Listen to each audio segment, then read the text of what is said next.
we're a couple of meeple, and we're here to talk about a game with a theme that might not excite some of you, but it's actually a pretty... Right. It's called Sekigahara. It is a two-player block war game set in Japan during the year 1600. Blocks, yo. Like, we're hitting it back toddler style, but it's actually pretty cool. It is. It's got sort of this really cool, unique card-driven gameplay system, and it actually has very simple rules. So I think the rule book's only like 8 or 10 pages. Yeah, I found it weird. One of the ways I would describe learning this game was kind of like learning a recipe. Like, once you cook it once, you kind of know it for life. That's a good analogy. Thanks. Yeah. I'm also really hungry. So the basic gist here is each player is going to take control of one side of this civil war that happened in Japan. One side's going to control the Ashita clan, and they are sort of the rightful rulers of Japan, and the emperor's son is set to take the throne if he dies. The other player, the player with the black blocks, is going to be the Tokugawa clan, and he's sort of the main political opponent to the Ashita clan's rule of Japan. And so these two forces are going to clash across just a beautiful map of Japan with their armies. The cool thing is you don't know necessarily throughout the game where each army is. So in the very beginning, you know a little bit about the basic setup of where each emperor is. But you can always move those pieces throughout the game, and sometimes there's a little bit of bluffing and like... Yeah, I would say there's a lot of bluffing. I mean, yeah. in classic block war game style, this game is played with a lot of hidden information. Only the players who are playing each side know the composition of their own armies, but the other player doesn't until they engage them in combat. So there's a little bit of cat and mouse that goes into trying to take out the opposing player's pieces, and ultimately the other way to win is if you kill the general or emperor of the opposing player. It's an automatic victory. Right. I will say I really liked the wooden block element here, because as someone who forgets things easily, especially when we're playing games like Game of Thrones with hidden information, tiles face down, you kind of have to remember where you put everything, but in this game, everything's right in front of you. Yeah, and there's great reference cards that come with the game that sort of break down the turn structure. Essentially, what's going to happen is that you're going to draw from your deck of cards. Each player has a deck of cards that represent the different troops of the different families in their sort of clan. So each side has a group of different political families that are allied with them. And the deck of cards is made up of cards that have all of those different family symbols on the cards. So when you draw cards, you're really drawing the ability to sort of command the different families around the map. And this is what makes the composition of your army so important, is that you could have a great army of, a ton of blocks, and they're all from one family, and the hand of cards you have doesn't have any of those family symbols, meaning you can't adequately command that army. So you'll draw cards, and then there's some spaces on the boards that will give bonuses to one side or the other. There's resource locations, and there's castle locations. Castle locations are actually worth points at the end of the game if either emperor doesn't die. But the resource locations will actually give you the ability to draw more cards at the beginning of the turn. And this game is really card-driven. For being a block war game, it's got a lot of like card-driven mechanics in it. And so each week of the campaign is separated into 2 phases, and each phase, both players will take a turn, essentially.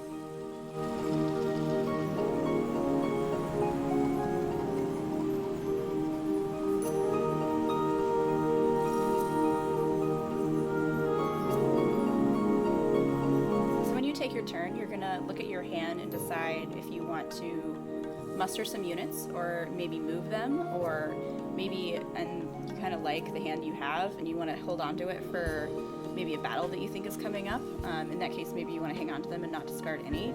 But for whatever you do with however many cards you have, you get certain actions or things for doing that. So the cards are kind of like a currency for you, and they kind of give you a way to perform the actions that you want to do on the board. Yeah, so like if your hand size gets, you can discard cards to move more of your armies, or you can discard cards to give a moving army a bonus to their movement, or you can when you use cards, you can recruit troops from your reserves to the map. But the tough thing is figuring out, it's kind of like in a deck building game or another kind of card driven game where you kind of have to kill your darlings. Like, you get a really great card that's going to give you a huge bonus in a future battle, but then you have to discard it so that you can move that army into a certain spot. So it's a little bit of tug of war. Yeah, and you never want to get attached to cards necessarily in your hand, but at the same time you do need to hang on to some when you know what army you have is going to go into battle. And that brings us to the battles, which I think is by far sort of the most fun part of this game. When two armies end up in the same location, you have the opportunity to commit units to the battle. So you don't have to fight with your entire stack of blocks. You can choose, or you may be limited by the cards you have in your hand. But there's a really nice system of stacking icons that sort of, the more blocks that you play with a card of the same type, the more attack you get. There's this really cool impact track on the side of the board, and that's how battles are measured. And so basically think of it as, if I have, 5 units of a single family, and I have enough cards in my hand to play all those units with the matching symbol, as I play them into the battle, they're going to stack off of each other. So the first one may only be worth 2, but the next one will be worth, 2 plus the one that came before it, and by the time you get all the way down, you have this army of all the same family that give themselves bonuses that stack their attack power. It's like kind of like the mob mentality of like the World Cup. So say you have a bunch of Italians and they're all at the soccer game, right? Like 10 Italians is gonna sound like 50 Italians, but then if you have like 2 Italians and like 2 Spaniards and like maybe 2 Japanese, they'll probably like all be yelling at each other, but you don't really know what's going on. Yeah, I know it's like a really weird way to put it. And they don't work well as a team together. Exactly. And so this game, in addition, is all about sort of having an army and choosing your moment to use that perfect hand of cards that will, combo all the way down as you fight with them. Because there's other ways to stack too. You have cavalry symbols, you have gun symbols, and those also give you further bonuses. So if you play like 3 blocks of the same family that also have a cavalry symbol on them, well, that's a huge attack, because right. You're sort of simulating working together the same types of troops against your opponent. Yeah. And I know that in the game that we played, you used this to really good effect. You had a massive stack that you marched towards Tokyo, and you just happened to have the right cards all the time to play all of the blocks. Right. It was good hand management. And it just, all I could do is throw bodies in your way to slow you down. It was like speed bump after speed bump. Yeah, it was pretty great. Yeah. And let me tell you, it is so satisfying when you do kill off your opponent's armies and you get to like put those giant blocks off to the side. It's like, yep, I did that. Yeah. There's also a siege mechanic in the game too. So if you control a castle space, you can keep 2 of your blocks inside the castle, and they don't get to attack during battle, but your opponent has to do at least 7 impact worth of damage in order to kill one of your blocks. And so you can really slow down an opponent's advance by, retreating your guys into the castles and forcing them to spend time, getting them out of there by doing damage and whatnot. I always hate sieges in games because he uses them to great effect, and I can never muster up enough. Like, I always have enough attack to go in and like really like do some damage, and then like the very end go into a siege, and then I can't really do much because I have to like muster basically that same amount to try and get you out of there. It's really frustrating. But I guess that's why balance is important. and that's sort of like the dynamic of the game, right? The Tokugawa player, the black player, is going to be gathering his forces and marching them down as quickly as he can towards the capital of Japan. Right. The yellow player has a lot more units spread across the Ishida, the yellow player, has a lot more units spread across the countryside, but he is able to he has an extra bonus box of recruitment for a family that sort of in the history of Japan was like politically opposed to the Ishida clan, and so they were sort of left in the capital kind of to defend it, and they didn't get to take place in the war. But as soon as the Tokugawa player gets to Tokyo, all of those blocks get automatically added to the spot, and so you have this really wonderful race against time where the black player can has a huge solid force on the coast and can march it down to the capital, and the yellow player has to move all his guys from the countryside in and try and fight and throw speed bumps in the way, like I was saying, and slow them down. And so it's really a race against time, at least in the games that we've played, where it's been, well, it's going to come down to this final round. Yep. If the Tokugawa player can, which is you, could defeat the Emperor's son in the capital. And in this game that we played, actually, it was very close. You ended up killing. Yeah. I was in a siege in the capital. You had taken the city, but not the castle. And I had 2 blocks in there, plus the Emperor's son. You managed to take out the 2 blocks, but the Emperor's son was left at the very end on the final round, and so ultimately I ended up winning with you right at the gates. Jerk was by himself, like hiding under a bed.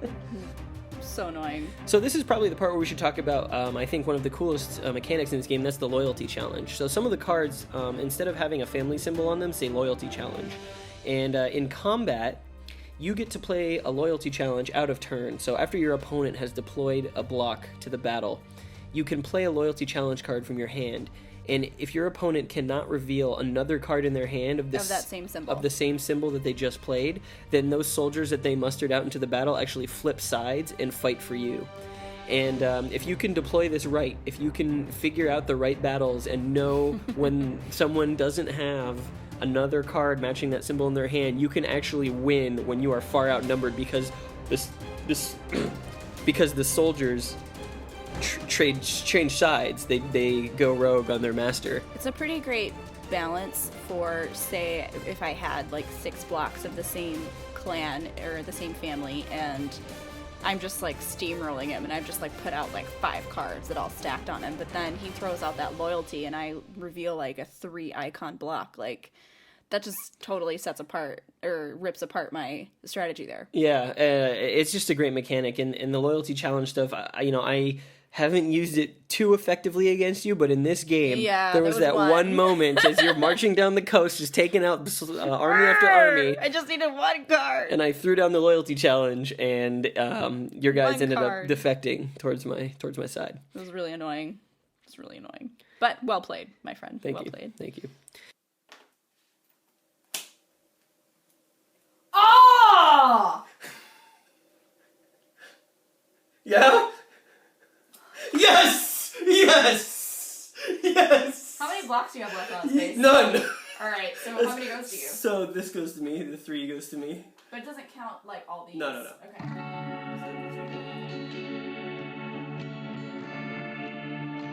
So let's talk about what we like and what we possibly don't like about this game. You mentioned Game of Thrones earlier, and I think that's a really good comparison. The Game of Thrones board game obviously is not a 2-player game. You need at least 3, but the themes are the same. It's hidden information, it's tug of war with your opponents, it's area control, it's battling to get the upper hand so you can set yourself up for victory. I would also say that you can't just play for your own victory. You also have to have some idea of what your opponent is planning, or have some idea of what you think they're doing. Otherwise, I don't think you can win. Right. And that's exactly like Game of Thrones. You need to, there's, the game on the table, there's also the game between the players, sort of the meta game, right? And which I think we really gravitate towards those. Absolutely. And this game is, if you like the Game of Thrones board game, this is like a 2-player version of the Game of Thrones board game. If you like that kind of strategy with bits of hidden information and trying to manipulate your opponent into doing something that they think is good but is actually not good for them. Like, for example, in our game, if you kill the other person's general, they lose. And in the middle of our game, I managed to squirrel out my general from the capital, which was being descended upon slowly, and he snuck away in the night by himself with an escort of 1 other regiment into the countryside, and you had no idea that I didn't attack that unit the entire game, because I just assumed he'd left his emperor with his giant block of like 10 pieces, which I went after with my gigantic army and spent the entire game building up this huge army. And I thought for sure that, like, in that final turn, I was going to reveal the Emperor. And I was like, wait, where did he go? Like, there was this great moment where I was just like, what do you mean he's not there? And he had fled. He was out in the middle of Japan somewhere, minding his own business. It was pansy. It was so thematically amazing for just in the terms of the history of, this Emperor's about to be deposed and he's going to go into hiding. But as a gameplay moment, it was, early in the game I had moved him out. And then finally when you got there and realized that he wasn't there, the shock on your face was amazing. Yeah. Where's your leader? Oh, where's my leader? Your leader. Oh. Well, where did he go? He snuck away in the night. That's bullshit. I would say that moment, and also the moment that I think you had played like 2 or 3 loyalty challenges, and I'd beaten all of them, and then that very last one, I was just like, don't play it! Yeah. Like, why? So great. But yeah, I would say like those moments are what really like make the game shine. And you'll get those moments every time you play, because it can play so differently. I think this game has a really high replayability. Also, at least the last few times we played, it's always been down to like maybe 1 point either way. It's never been like you start the game and the person just like steamrolls you. Like, I feel like there's a lot of options throughout the game for going back and forth. Absolutely. The other thing I really like about this game is the components. GMT sort of cuts a really wide swath of their games and sort of the components. You've got your classic paper map and cardboard counter war strategy games, and then you've got sort of what I like to think of as GMT sort of deluxe offerings. And this game is probably the most beautiful and tactile game that I've played from GMT games. Yeah. The map is gorgeous. It looks kind of like a Japanese like painting or block print. Mm-hmm. The blocks. Like I would hang the board on my wall. Oh, absolutely. It's art. It's wonderful. The cards, the graphic design on the cards and the map is really cool. The different symbols for each family are all so they're distinct enough so that in gameplay you won't get confused, but they're also thematically similar because from the era, and just the cards are really easy to read. The information is presented very clearly, even in the rules. But I think my favorite part are the blocks themselves. The blocks. Yeah. I mean, after you put the stickers on all the blocks, that is something you'll have to do. But the blocks are just gorgeous. That gold and black, whatever it is, gold and black are such great colors together, and on that sort of beige map. Yeah, it really pops. It's fascinating too. Yeah. Just like the fact that it's all like easily visible. I think as a very visual person, I really appreciate it. I will say that I thought at first, when we very first played the game, that some of the blocks were unwieldy, like in certain spots you couldn't see where exactly you were. But I don't think he could have made the blocks any smaller, because then it would have been not able to show things as well. This isn't the map would have had to be bigger, and then it wouldn't have fit in the box. Exactly. And these aren't your standard block wargame blocks either. These blocks are sort of special to this game. Most block wargame blocks are made to rotate when units take wounds and hits and stuff like that. And in this game, you don't really have that as a mechanic. So the blocks are long and rectangular, and they only show the attack power and the family that they belong to on the front of the block. So there's this really great minimal clarity about the entire game that I really, really appreciate. This game is really good, and I know that you're not a big historical gamer. Not at all. I'm sort of finding my way into the historical gaming space, and I'm actually down the rabbit hole really deep. And you're much more into like the fantasy and the whimsy and stuff like that, and this game has none of that. But I mean, I like to at the end of my game nights be like, I bludgeoned your unicorn with my magic rabbit feet. Like, I just like saying stupid things like that. But I will say that this very elegantly designed, and the blocks are fun. I know that makes me sound like a 3-year-old. No, they are. They absolutely are. There's something very tactile about wooden pieces that you get to move around. Well, you are a sucker for dice anyway. Yeah, so that's true. It's fine. But I do remember a couple times in the very first game we played, we kind of like fumbled a bit. So I would be careful when you're placing. Yeah, don't stack the blocks too high. Yeah, or have a cat nearby, because everybody knows cats. You need to play this game in a cat-free zone. Knocking things over. Is there anything you don't like about this? Sorry. I mean, it fits the theme so perfectly that I don't even think I can complain about the theme. So even though I'm not a historical wargamer, I find myself gravitating towards this one more than, say, other historical. But you also games. like Japanese history in general as well. You're a big Kurosawa fan. Yeah, that's true. So maybe I just naturally am inclined to appreciate this one more. Yeah, I think maybe the only thing I don't like about this game is it's tough to fit all the components in the box sometimes. Even with the second edition actually has a bigger box. It's still a bit of a jigsaw puzzle to get stuff in there. I mean, it doesn't take away from the quality of the game, obviously. It's just tough to put away sometimes, and it takes a while to play. That might be my only other complaint. Yeah, like a couple hours probably. You could probably get it down to about 90 minutes if you played it enough. I don't know if I agree. I feel like didn't it take like 3 hours when we played it? The first time. What about the second time? That wasn't that. It was probably closer to 2. Are you sure? Yeah. We played it here on the table. Oh, it just feels really long. Yeah.